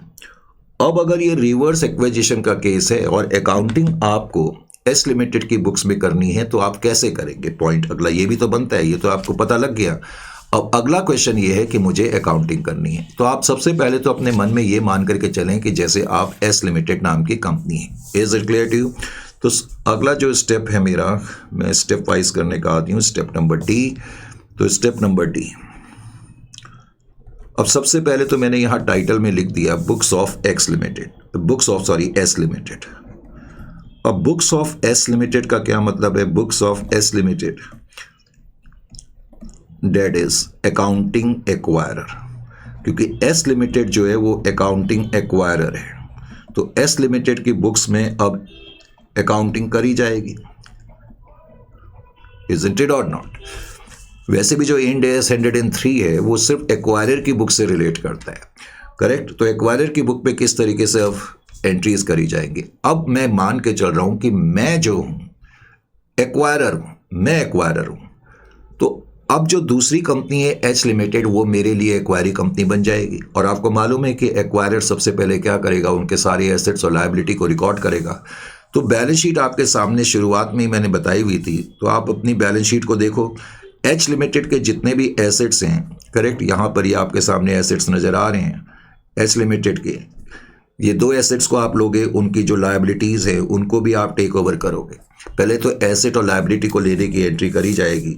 तो इस तरीके से अब एस लिमिटेड की बुक्स में जब मैं एंट्री करूंगा तो आपको समझ में आना चाहिए कि एंट्री कैसे करी जाएगी। यानी कि अब एस लिमिटेड अकाउंट एक्वायरर है, तो सबसे पहली entry for taking over assets and liability. तो जो एसेट्स हैं, एक तो नॉन करेंट एसेट हमें दिए हुए हैं, तो एच लिमिटेड के कॉलम को देखो। एच लिमिटेड के कॉलम में नॉन करेंट एसेट 2000 रुपये के तुम्हें दिए हुए हैं। हाँ, इनकी फेयर वैल्यू अलग से नहीं लिखी है, तो हम मान के चल रहे हैं कि बैलेंस शीट के अंदर जो वैल्यू है वो फेयर वैल्यू ही है। करेंट एसेट 1000 है, 2 ही एसेट है। उसके अलावा मैंने एक लाइन छोड़ दी और फिर मैंने आगे लिखा हाँ, एक तो इनकी नॉन करेंट लायबिलिटी थी 700 और एक करंट लायबिलिटी थी। करंट लायबिलिटी जो थी वो 800 की थी। तो ये 2 लायबिलिटीज़ को भी मैंने लिख लिया। Is it clear to you? जब क्वेश्चन में स्टेक्स नहीं दिए रहते हैं, अब इस क्वेश्चन में स्टेक्स तो नहीं दिए हैं, तो मैंने कहा उस केस में एनसीआई के होने का कोई मतलब नहीं होता, करेक्ट? कंसीडरेशन, अब यहाँ पर ये पॉइंट बड़ा इंपॉर्टेंट है। ये इजी लगता है लेकिन ये आसान नहीं है। कंसीडरेशन पेबल, अब आप कितना कंसीडरेशन पे करोगे, अगला पॉइंट यहाँ पर ये आता है। कितना कंसीडरेशन आप पे करोगे, देखो ये एक बड़ा इंपॉर्टेंट पॉइंट है। अब आप एस लिमिटेड हैं और अब आप एक्वायरर हैं अकाउंटिंग पर्पस के लिए, अब आप पेमेंट दोगे, करेक्ट? अब एस लिमिटेड नाम की जो कंपनी है वो एच लिमिटेड को पेमेंट देगी। अब पेमेंट कितनी देगी, अगला क्वेश्चन ये बनता है। पहले तो मैंने आपको शुरू में भी बताया था, जो पेमेंट का मतलब परचेज कंसीडरेशन से ही होता है। मैंने आपको याद है शुरू में भी बताया था कि परचेज कंसीडरेशन का मतलब है अमाउंट जो ओनर्स को दिया जाता है। तो एच लिमिटेड के ओनर्स कौन है? एच लिमिटेड के ओनर्स उनके शेयर होल्डर्स हैं। तो पहले तो आप देखो कि इनके जो शेयर्स हैं वो कितने हैं एच लिमिटेड के। एच लिमिटेड के टोटल नंबर ऑफ शेयर्स कितने हैं, पहले आपने ये देखना है। और मैं आपको कई बार बता चुका हूँ 100 इनके शेयर्स हैं, करेक्ट? 1000 इनकी शेयर कैपिटल थी। अब एस लिमिटेड कहेगी, देखो ओनर्स को कहेगी कि भाई, यानी कि एच लिमिटेड को कहेगी कि आपके जो टोटल नंबर ऑफ शेयर्स हैं वो 100 हैं और आपका एक शेयर 10 रुपये का है, तो हम आपको 1000 रुपये की पेमेंट दे देते हैं। लेकिन एच लिमिटेड कहेगी भाई ये तो गलत बात है, क्योंकि हम 100 तो हमारे शेयर हैं, लेकिन मार्केट वैल्यू तो हमारे एक शेयर की 20 रुपये है ना भाई, वैल्यू तो हमारी शेयर की 2000 रुपये है, तो इसलिए आप हमें 2000 रुपये का कंसिडरेशन दो। Is it clear to you और नॉट? यानी कि ये कैसे डिसाइड करा जाएगा? अब एस लिमिटेड कितना अमाउंट पे करेगी, तो इसके लिए आपको क्या मालूम होना चाहिए, ये पॉइंट इंपॉर्टेंट है, यहाँ कंफ्यूजन हो जाती है, मैं इस पॉइंट को यहीं पर बता रहा हूँ। Number of shares of H limited, पहले तो आप देखोगे कि एच लिमिटेड के नंबर ऑफ शेयर्स कितने हैं। Number of shares of H limited, correct. पहले तो आप ये देखेंगे और फिर उसको मल्टीप्लाइड कर देंगे market value of share of H limited, market value या market price of share of H limited. समझ में आया? तो इस तरीके से आप कंसिडरेशन पेएबल निकालेंगे। यानी कि कंसिडरेशन पेएबल निकालने के लिए आपने क्या करा, आपने देखा एच लिमिटेड के टोटल नंबर ऑफ शेयर कितने हैं, 100 हैं, और उनके एक शेयर का मार्केट प्राइस 20 रुपये है, तो इसका मतलब कंसिडरेशन पेएबल कितना हो जाएगा, 2000 हो जाएगा। Is it clear to you और नॉट? उसके अलावा 2800 और 700, 3500 और -3000, तो जो बैलेंसिंग फिगर आ जाएगी उसको मैं गुडविल बोल दूंगा। तो बैलेंसिंग फिगर आपकी कितनी आ जाएगी, गुडविल आ जाएगी। Is it clear to you? Balancing figure will be equal to 500। तो ये इसमें एक बड़ा पॉइंट होता है जब हम एक्वायरर, अब हमें ये तो मालूम है एक्वायरर की बुक पे एंट्री कैसे करते हैं, लेकिन जब लीगल एक्वायरी अकाउंटिंग एक्वायरर बनता है तो तब किस तरीके से काम करा जाता है ये समझ में आना चाहिए। अच्छा, अभी हमने पहली एंट्री करी है, पहली एंट्री करने के बाद अब कंसिडरेशन को पे करने की एंट्री भी हमें करनी पड़ेगी। तो कंसिडरेशन को पे करने की एंट्री के लिए मैं लिखूंगा कंसिडरेशन पेएबल अकाउंट। तो हमें ये तो पता लग चुका है कि कंसिडरेशन जो हमने पे करना है वो 2000 का पे करना है, 100 शेयर्स को 20 रुपये के हिसाब से पे करना है 2000। तो 2000 रुपये कंसिडरेशन पेएबल है, और हमें यह भी मालूम है कि जो कंसिडरेशन हम पे करेंगे, अब एस लिमिटेड जो पे करेगी जाहिर है कि अपने शेयर्स के थ्रू पे करेगी। तो अब अगला क्वेश्चन ये बनता है कि मैं कितने शेयर इशू करूंगा। अब यहां पर एक पॉइंट और है, तो इतना आसान नहीं होता, थोड़ा सा ध्यान रखना पड़ता है। तो अब अगला क्वेश्चन है कि कितने शेयर एस लिमिटेड देगी 2000 की पेमेंट करने के लिए। तो नंबर ऑफ शेयर्स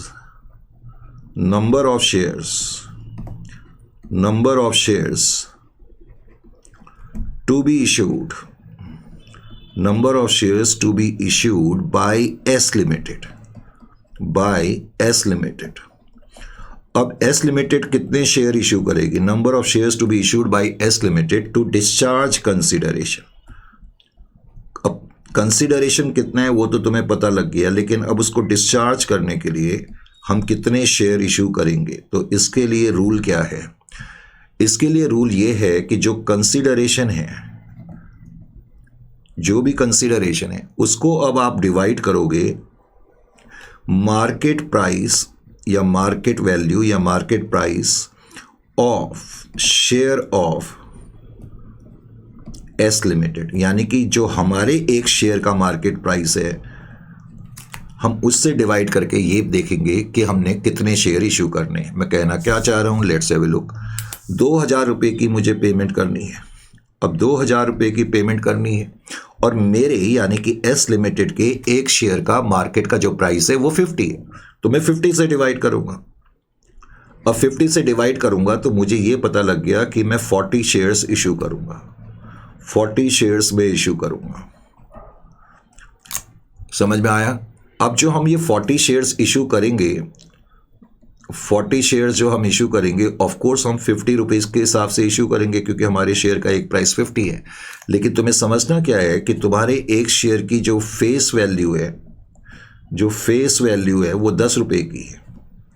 तुम्हारे एक शेयर की फेस वैल्यू 10 रुपये की है, तो इनडायरेक्टली 10 रुपये वाला शेयर हम 50 रुपये के हिसाब से इशू कर रहे हैं, तो इसका मतलब प्रीमियम पर इशू कर रहे हैं, यानी कि 40 रुपये प्रीमियम पर इशू कर रहे हैं। तो हम 40 शेयर इशू कर रहे हैं 50 रुपये के हिसाब से, लेकिन हमारे एक शेयर की फेस वैल्यू 10 रुपये है, तो इसका मतलब 40 शेयर 10 रुपये वाले मैं 50 रुपये के हिसाब से इशू कर रहा हूँ, इसका मतलब 40 रुपये प्रीमियम पर इशू कर रहा हूँ। तो इसलिए कंसिडरेशन पेबल में मैं पहले तो यहाँ पर लिखूंगा टू शेयर कैपिटल। अब एस लिमिटेड लिखेगी शेयर कैपिटल, 40 शेयर हम इशू कर रहे हैं और हमारे एक शेयर की फेस वैल्यू 10 रुपये है, इसलिए हम यहाँ पर पहले तो 400 लिखेंगे और फिर मैं लिखूंगा टू सिक्योरिटी प्रीमियम। जो 40 शेयर हम इशू कर रहे हैं, हर शेयर पे 40 रुपये का प्रीमियम हो जाएगा, तो 1600। Is it clear to you और नॉट? तो किस तरीके से काम करा जाता है, दो चीज़ें इंपॉर्टेंट हैं। एक तो कंसिडरेशन कितना पे करना है और कंसिडरेशन के लिए हम कितने शेयर इशू करेंगे, ये दो पॉइंट हैं। और उसके बाद तुम्हें क्वेश्चन में कंसोलिडेटेड बैलेंस शीट बना करके इसको फिनिश करना होगा। Correct? Books of S limited में अब वैसे ही हमारा स्टेप नंबर ई है। वैसे बेसिकली दो ही स्टेप की जरूरत है, क्योंकि शुरुआती जो स्टेप्स थे वो क्वेश्चन को तुम्हें समझाने के लिए भी बनाए गए थे। Is it clear to you? अच्छा जी, अब consolidated balance sheet. Consolidated balance sheet याद रखें कि अब आप एक्वायरर हैं। देखो ये अभी से अपनी आदत में शुमार कर लें। करेक्ट? मैंने लिखा है बच्चे ना इन चीज़ों को कुछ देखते नहीं है और एग्जामिनेशन में सफ़र करना पड़ता है। अच्छी तरह नीट काम करें, इसीलिए मैं सारा काम आपके सामने लिख करके करता हूँ। हालांकि ये सब कुछ सॉल्व है, मैं भी दूसरों की तरह तुम्हें फटाफट बता सकता हूँ क्या बोलते हैं, हाँ भाई ये लिखा हुआ है, लिखा हुआ है ना, तो कुछ आपके समझ में आना है और आना भी है तो चंद मिनटों के बाद भूल जाना है, तो इसलिए हमेशा लिख करके करा करें। एसेट्स। अब अपनी एसेट साइड में सबसे पहले 1 मैंने लिखा, जैसा कि हम लिखते ही है, नॉन करेंट एसेट। अच्छा जी, अब आप मुझे बताओ, अब मैं बैलेंस शीट बना रहा हूँ। अब इस क्वेश्चन में डायरेक्टली नॉन करेंट एसेट ही दिए हुए थे। जब भी हम कंसोलिडेटेड बैलेंस शीट बनाएंगे तो पहले एक्वायरर को देखेंगे, कौन है एक्वायरर? एस लिमिटेड है। अब एस लिमिटेड एक्वायरर है, तो पहले तो एस लिमिटेड के कॉलम में देखो एनसीए कितना लिखा हुआ है, 3000 लिखा हुआ है। और अब तुम एच लिमिटेड के जो तुमने नॉन करेंट एसेट लिए वो तुमने अपनी एंट्री में भी यहाँ पर लिखा हुआ है 2000, तो 2000 तुम इसमें ऐड कर दो। यानी कि आप तो हुए एस लिमिटेड एक्वायरर हैं और एच लिमिटेड को आप टेक ओवर कर रहे हैं। करेक्ट? तो अब टोटल जो अमाउंट आप लिखेंगे आउटर कॉलम में 5000 लिखेंगे, ये इसको हम कंसोलिडेटेड अमाउंट कहते हैं। इसी तरीके से फिर इस क्वेश्चन में अगला आइटम जो है वो करंट एसेट था। Correct? Current asset, current asset. अब करंट एसेट जो एस लिमिटेड नाम की कंपनी है, एस लिमिटेड नाम की कंपनी के जो करंट एसेट थे वो कितने थे? एस लिमिटेड नाम की कंपनी जो थी उसके करंट एसेट साइड 1000 थे। चेक कर लेना एक बार, कई बार मेरे को भी याद नहीं रहता। और हमने जो करंट एसेट लिए हैं, देखो ये तुम एंट्री में भी देख सकते हो, करंट एसेट 1000 रुपीज़ के, नॉन करंट एसेट 2000 के। तो करंट एसेट 1000 के आपने लिए हैं, तो जिस वैल्यू पर आपने एसेट लिया है उसको यहाँ पर ऐड कर देना। यानी कि खुद का आइटम तो बैलेंस शीट वैल्यू पे लिखना है, एक्वायरर का आइटम हमेशा बैलेंस शीट की वैल्यू या जिसको हम कैरिंग अमाउंट भी बोलते हैं उस पर आएगा, और जिस वैल्यू पर हमने उनके एसेट लिए हैं वो वैल्यू यहाँ ऐड कर दी जाएगी। तो 2000। अब इस क्वेश्चन में गुडविल भी थी आपकी, गुडविल लिखना मत भूलना। गुडविल जो थी वो 500 थी मेरे ख्याल से, तो 500 में यहाँ पर लिख दूंगा। तो इस तरीके से आपका बैलेंस शीट का टोटल 7500 आ जाएगा एसेट साइड का। अब आप अपनी इक्विटी एंड लायबिलिटी साइड में आएंगे। इक्विटी एंड लायबिलिटी साइड में मैंने शॉर्ट में E/L लिख दिया, इसका मतलब है equity and liability. Equity and liability के अंदर सबसे पहले हम लिखते हैं इक्विटी। ये छोटी छोटी चीज़ें अब आपको अभी से आदत बना लेनी चाहिए ताकि एग्जामिनेशन में कभी भी प्रॉब्लम ना हो। इक्विटी के अंदर हम लिखते हैं एक तो शेयर कैपिटल।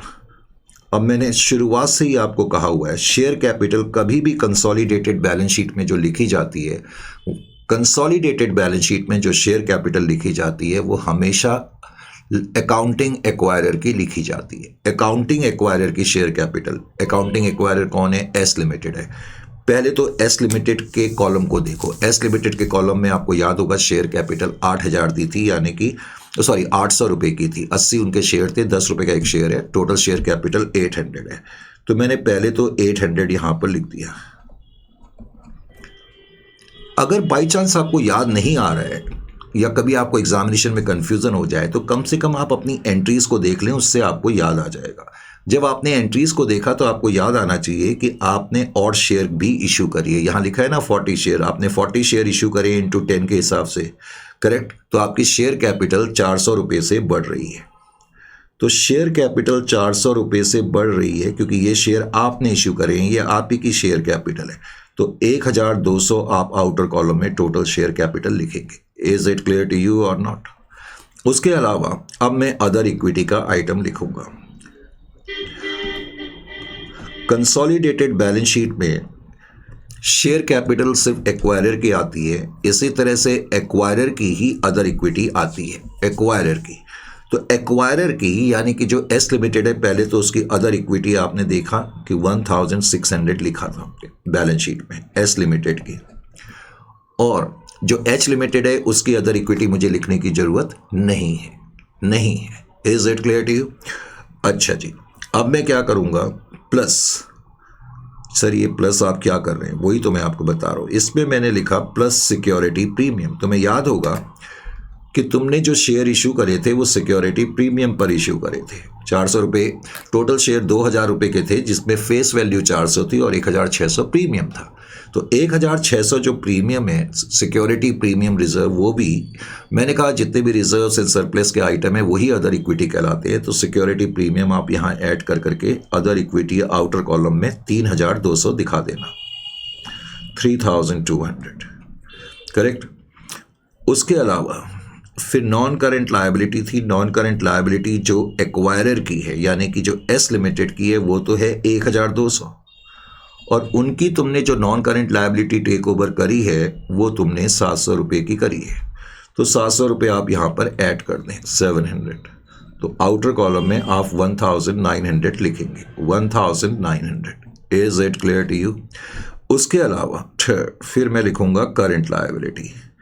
अब हमारी यानी कि एस लिमिटेड की करंट लायबिलिटी तो 400 की है, करेक्ट, लेकिन उनकी जो हमने करंट लायबिलिटी ली है वो हमने यहाँ लिखा हुआ है 800, तो मैं 800 यहाँ पर ऐड कर दूंगा। Is it clear? तो 1200, और अब मैं इसको टैली करूंगा। तो टैली करा तो ये आ गया आपका 4400, 300, 7500। तो 7500 आपका टोटल एसेट और लायबिलिटी साइड का आएगा।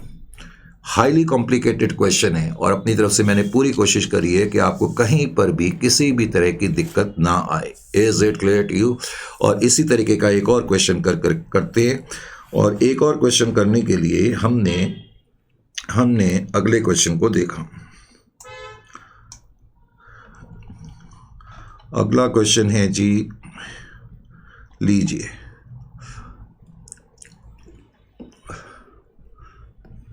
इसको मिटा देता हूं, इसकी ज़रूरत नहीं है, ठीक है।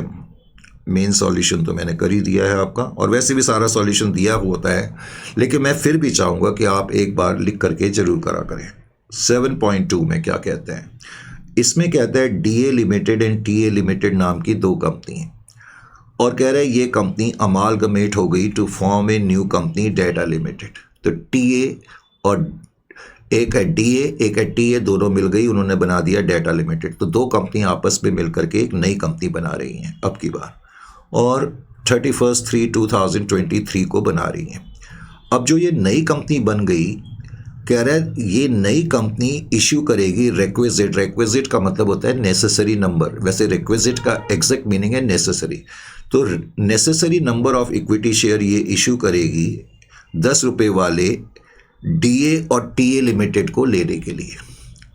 देखो पहले तो समझना क्या है, बहुत से बच्चों को ना कन्फ्यूज़न होती है छोटी छोटी चीज़ों में। एक डीए लिमिटेड नाम की कंपनी है, एक टीए लिमिटेड नाम की कंपनी है, करेक्ट। अब ये दोनों कंपनी आपस में ही मिल करके एक नई कंपनी बना रहे हैं, यानी कि दोनों कंपनी मिल करके डेटा लिमिटेड नाम की एक कंपनी बना रहे हैं। तो इन दोनों कंपनी ने डिसाइड करा कि हम आपस में मिल जाएं, अमालगमेट हो जाएं और एक नई कंपनी बना लें। तो अकाउंटिंग के पॉइंट ऑफ व्यू से क्या माना जाएगा, अकाउंटिंग के पॉइंट ऑफ व्यू से भले ही ये दोनों कंपनी आपस में मिलकर के नई कंपनी बना रही हैं, अकाउंटिंग के पर्पज से माना जाएगा कि ये जो नई कंपनी है इसने डीए लिमिटेड को ले लिया और इसने टीए लिमिटेड को ले लिया।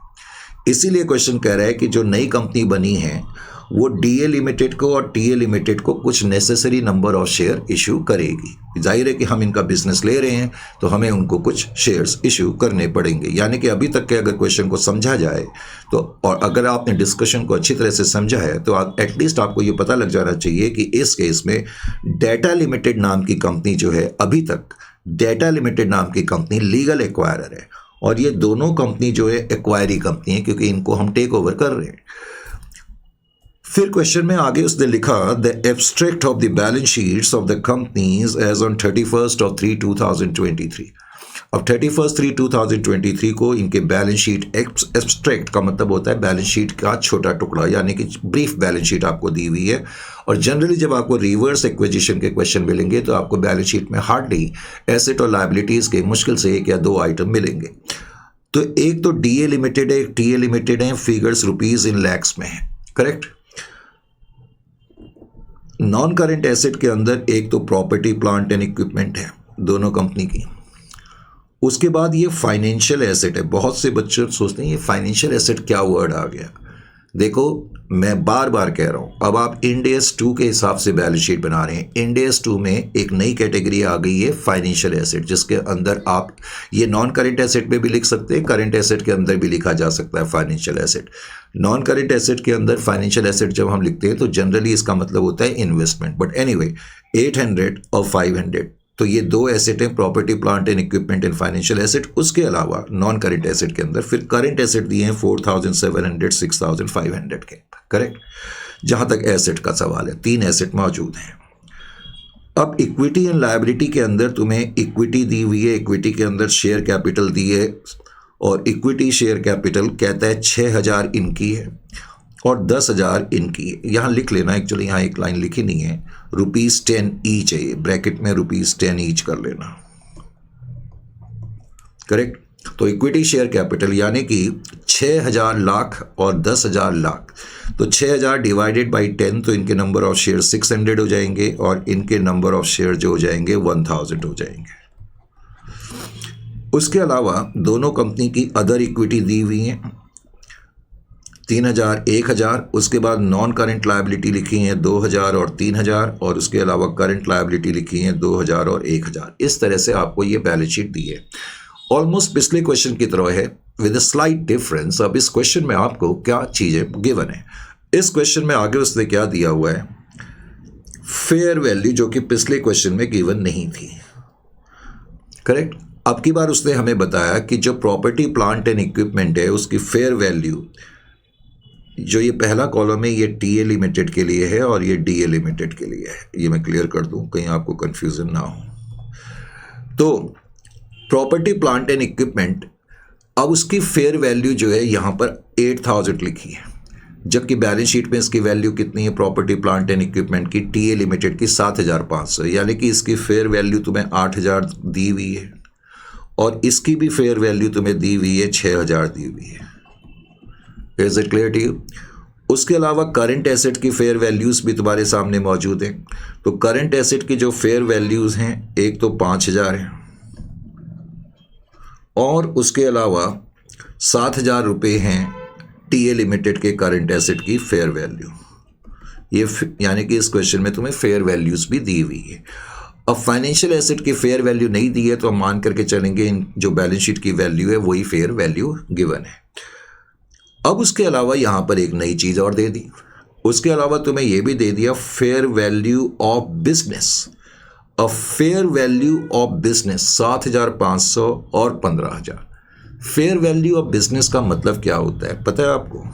नहीं sir, fair value of business का मतलब है नेट एसेट्स। बिजनेस जब भी हम वर्ड यूज करेंगे तो इसका मतलब नेट एसेट से ही होता है, यानी कि फेयर वैल्यू जो नेट एसेट्स की है वो कह रहा है 7500 है टीए लिमिटेड की और डीए लिमिटेड की 7501। ये इंफॉर्मेशन भी क्वेश्चन में दे दी है।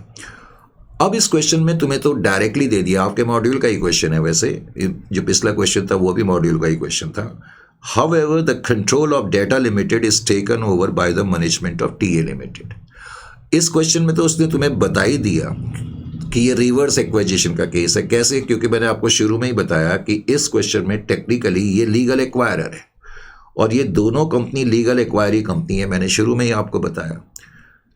यानी कि जो लीगल, ये दोनों लीगल एक्वायरी कंपनी है, लेकिन वो कह रहा है कि कंट्रोल जो है टीए लिमिटेड के हाथ में आ गया। यहाँ क्वेश्चन में उसने तुम्हें दे दिया, However, the control of Data Limited is taken by the management of TA Limited। यानी कि TA Limited वैसे तो एक्वायरी कंपनी है, लेकिन अब ये अकाउंटिंग एक्वायरर माना जाएगा।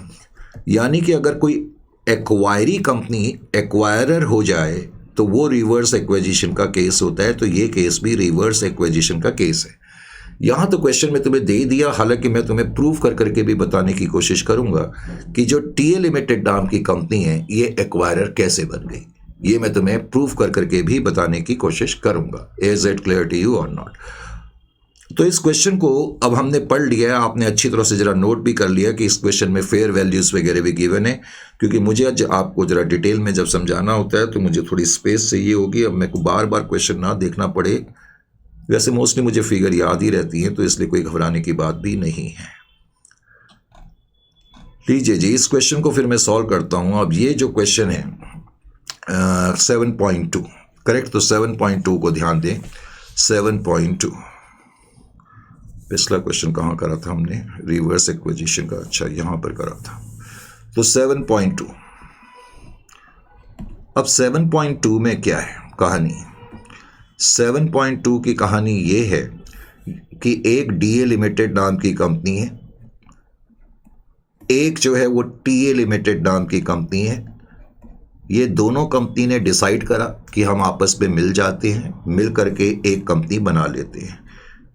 यानी कि जिसको हम आम बोलचाल की भाषा में कहेंगे कि ये दोनों कंपनी अमालगमेट हो गई, यानी कि मिल गई।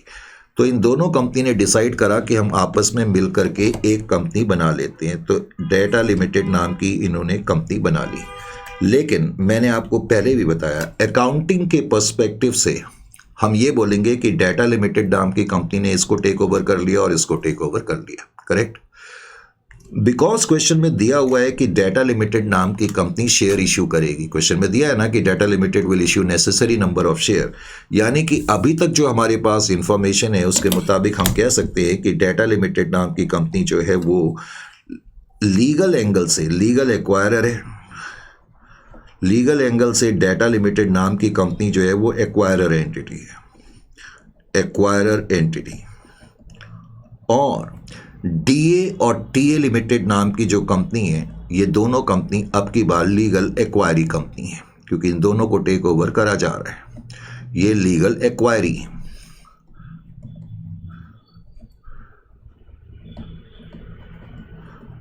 यानी कि डीए भी लीगल एक्वायरी है, टीए भी। लेकिन अब इस क्वेश्चन में तो तुम्हें ऑलरेडी उसने दे दिया कि जो कंट्रोल है वो मैनेजमेंट ऑफ टीए लिमिटेड के पास है, लेकिन क्वेश्चन में उसने दे दिया कि ये जो नई कंपनी बनी है इसका जो कंट्रोल है वो टीए लिमिटेड के हाथ में है। गिवन, यहां तो क्वेश्चन में ही गिवन है, given control of data limited, जो डाटा लिमिटेड नाम की कंपनी है, control of data limited, given control of data limited in the hands of TA limited, in the hands of TA limited, in the hands of TA limited। तो TA limited के हाथ में control है, correct? TA limited के हाथ में control आ गया, तो इसका मतलब क्या हो गया कि TA लिमिटेड जो है वो अकाउंटिंग एक्वायरर मानी जाएगी। TA limited will be called accounting acquirer. और अगर टीए लिमिटेड अकाउंटिंग एक्वायरर है तो इसका मतलब ये रिवर्स एक्विजिशन का केस है। ये मैं बात आपको बता चुका हूँ। ये अकाउंटिंग एक्वायरर है और इसीलिए ये केस रिवर्स एक्विजिशन का है, क्योंकि एक्वायरी जो है वो अकाउंटिंग पर्पस के लिए एक्वायरर है, रिवर्स एक्विजिशन।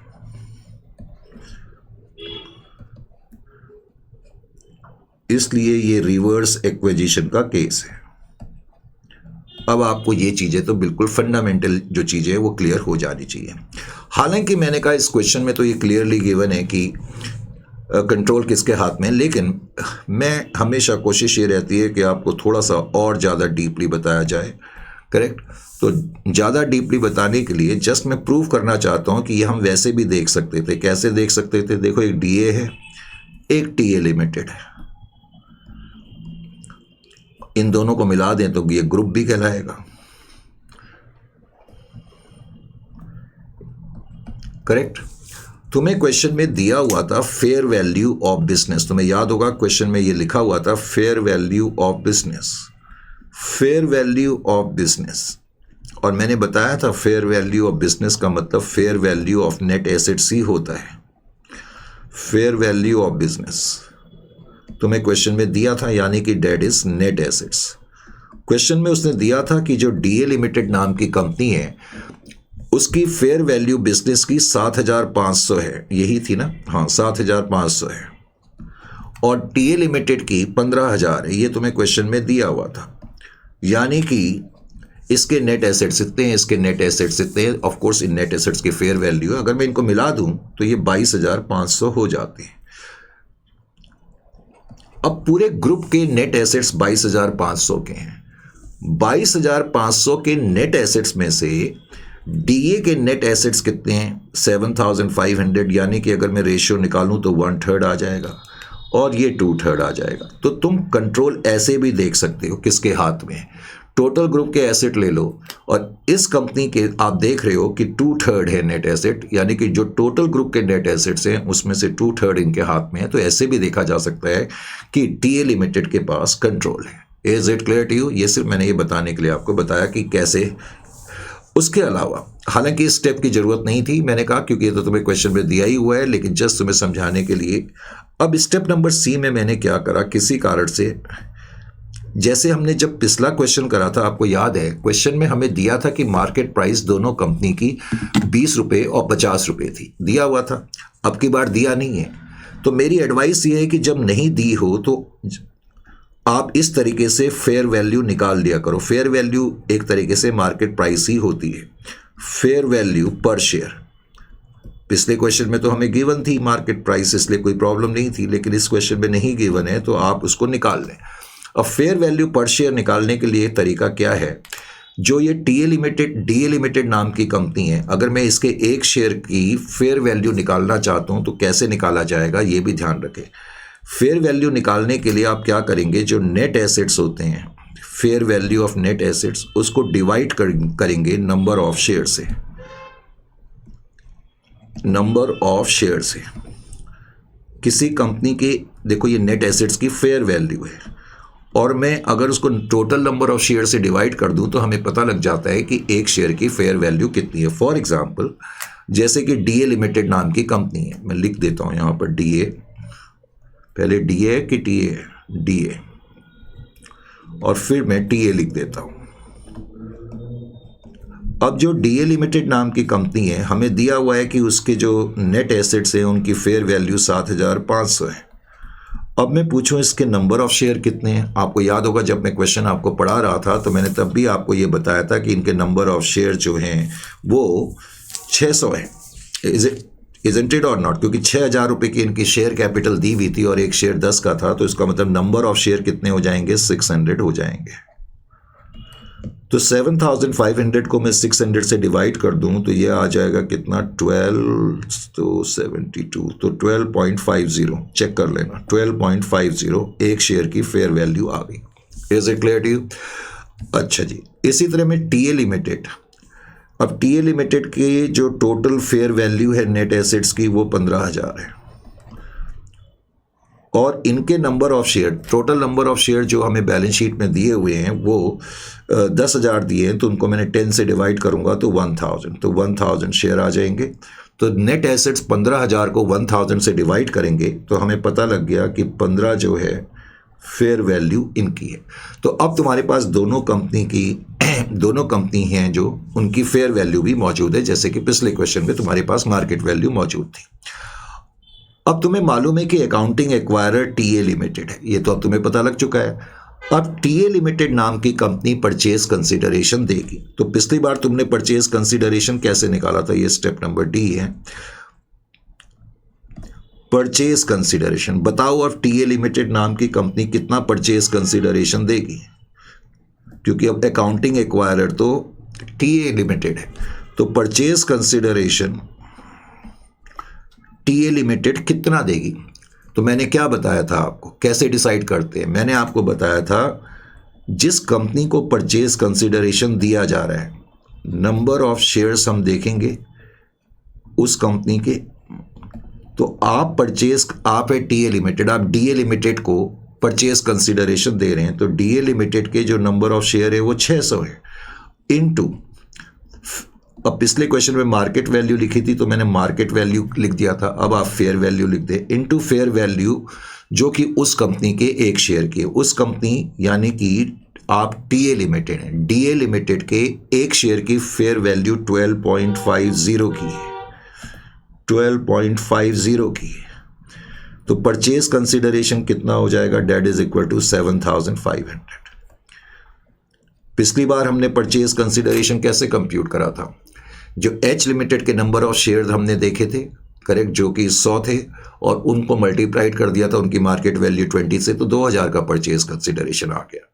इसी तरह अब की बार हमने ये देखा कि जिस कंपनी को हम परचेज कंसिडरेशन दे रहे हैं, हम अकाउंटिंग एक्वायरर हैं, हम टीए हैं और डीए लिमिटेड को दे रहे हैं। डीए लिमिटेड के नंबर ऑफ शेयर 600 हैं और एक शेयर की फेयर वैल्यू 12.50 है, 7,500। वैसे अगर मैं आपको ऑनेस्टली बताऊं, इस क्वेश्चन में मुझे परचेज कंसिडरेशन वगैरह निकालने की जरूरत ही नहीं थी, क्योंकि क्वेश्चन में फेयर वैल्यू ऑफ बिजनेस दिया हुआ है।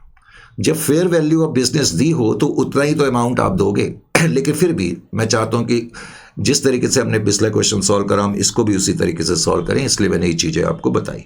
फिर मैंने आपको बताया था कि हम कितने शेयर इशू करेंगे। तो number of shares to be issued, number of shares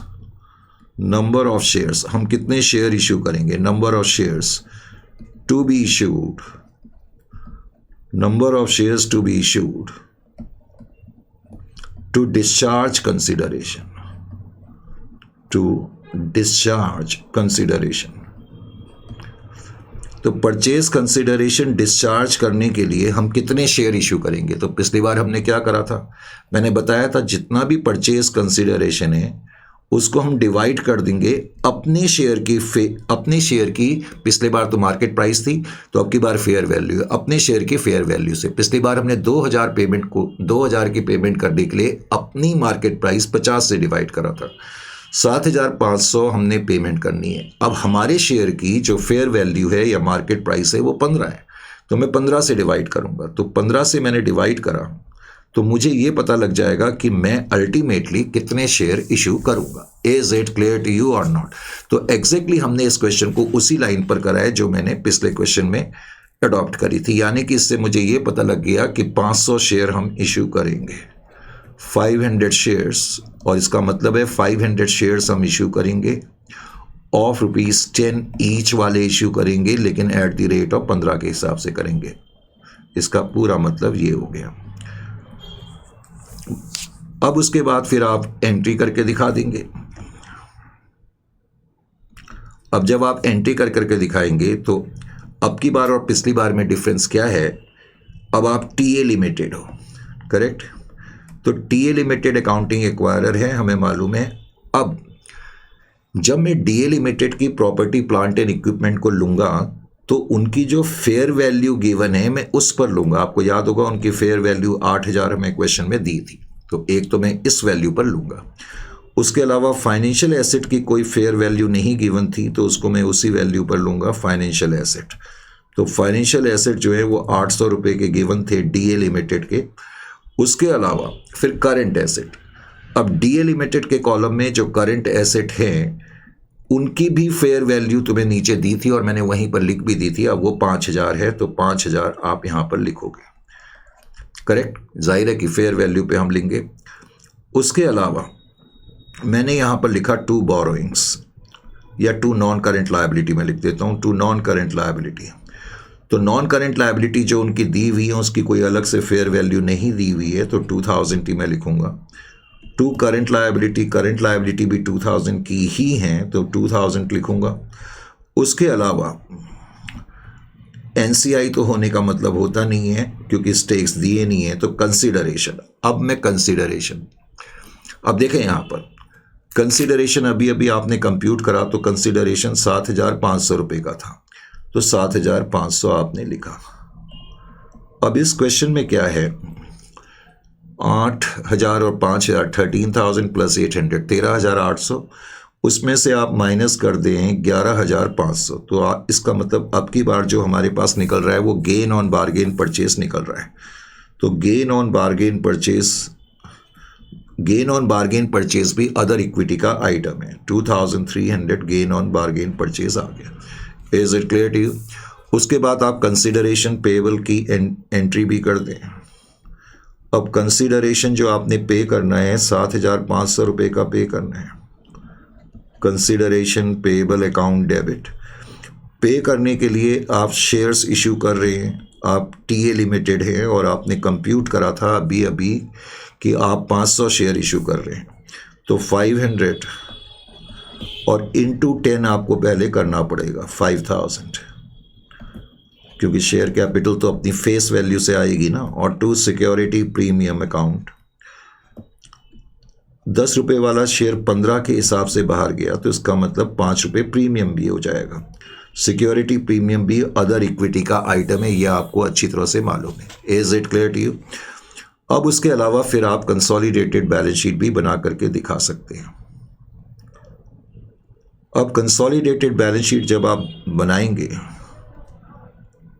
consolidated balance sheet, तो कंसोलिडेटेड बैलेंस शीट बनाने के लिए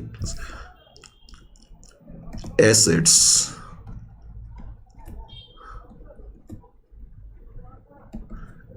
के अंदर भी नॉन करंट एसेट के अंदर भी पहले हम लिखेंगे प्रॉपर्टी प्लांट एंड इक्विपमेंट। अब ध्यान से देखें जो मैं बात कर रहा हूं, जब भी कंसोलिडेटेड बैलेंस शीट बनाएंगे,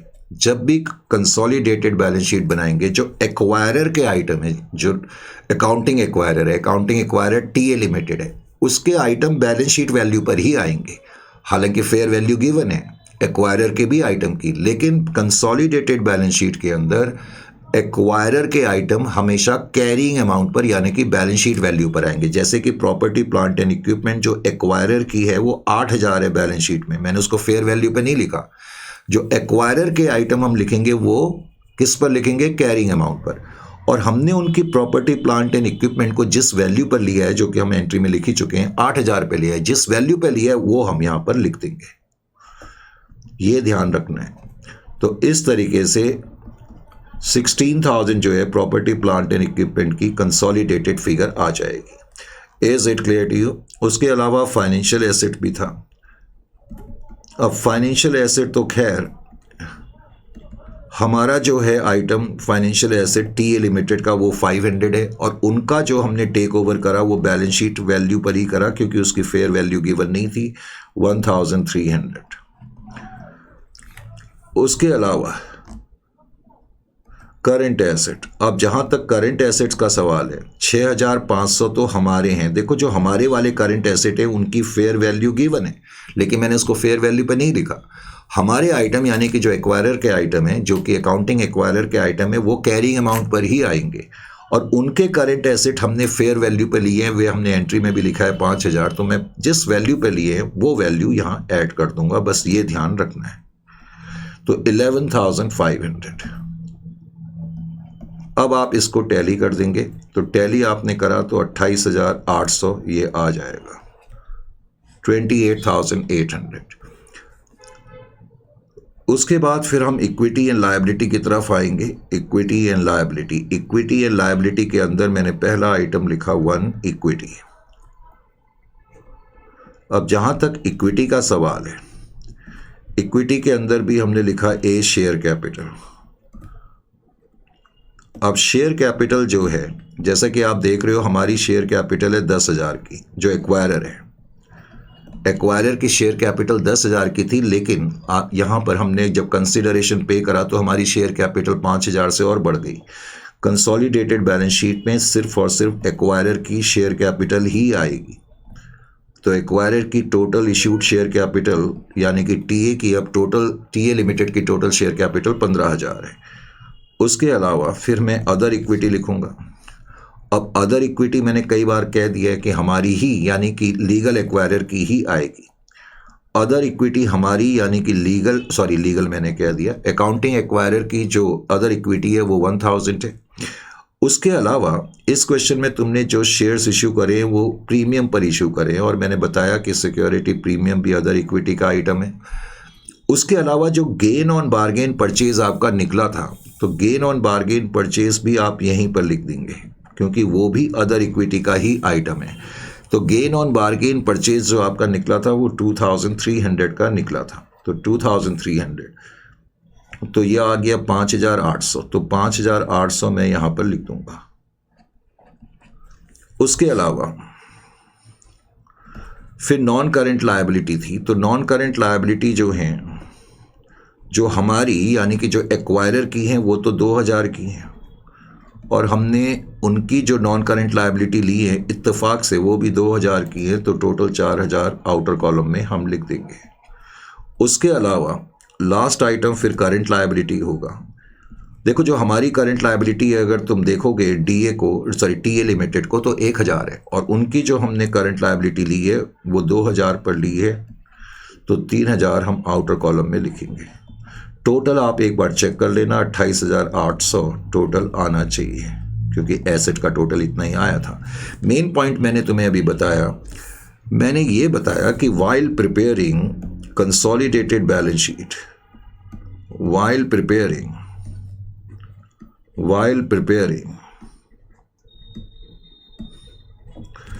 consolidated balance sheet, comma, only carrying amounts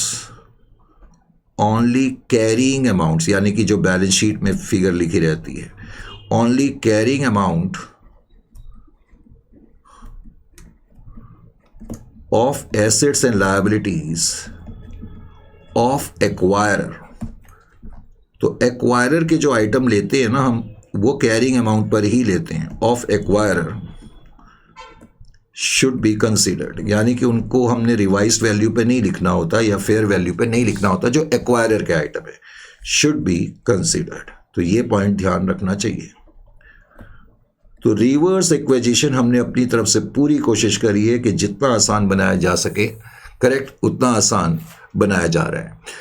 तो इसके साथ ही फिर आपका ये वाला सेक्शन भी ख़त्म होता है, और इसमें एक क्वेश्चन मैंने और दिया है इस क्वेश्चन को, और ये क्वेश्चन एमटीपी से है, एमटीपी 2024 की थी शायद ये, करेक्ट। और सेम क्वेश्चन है, आप देखेंगे जो फिगर मैंने दिए हैं उनकी डबल फिगर्स हैं यहाँ पर, यानी कि जो हमारी मटेरियल में पहले से मौजूद था वही आपके एमटीपी में भी दिया था। सेम क्वेश्चन है, मैंने वैसे सॉल्व करा हुआ है, तो आप इसको कर लेना। अब इसके बाद जो अगला टॉपिक है वो और भी मुस्तकम स्ट्रॉन्ग फॉर्मेडेबल टॉपिक है, इसकी चर्चा फिर नेक्स्ट सेशन में करेंगे। उम्मीद आज का सेशन आपके एक्सपेक्टेशंस पे आया होगा। फीडबैक और अपनी राय से हमें अवगत कराते रहें। तो मिलते हैं फिर नेक्स्ट सेशन में। टिल देन टाइम टू से गुड बाय।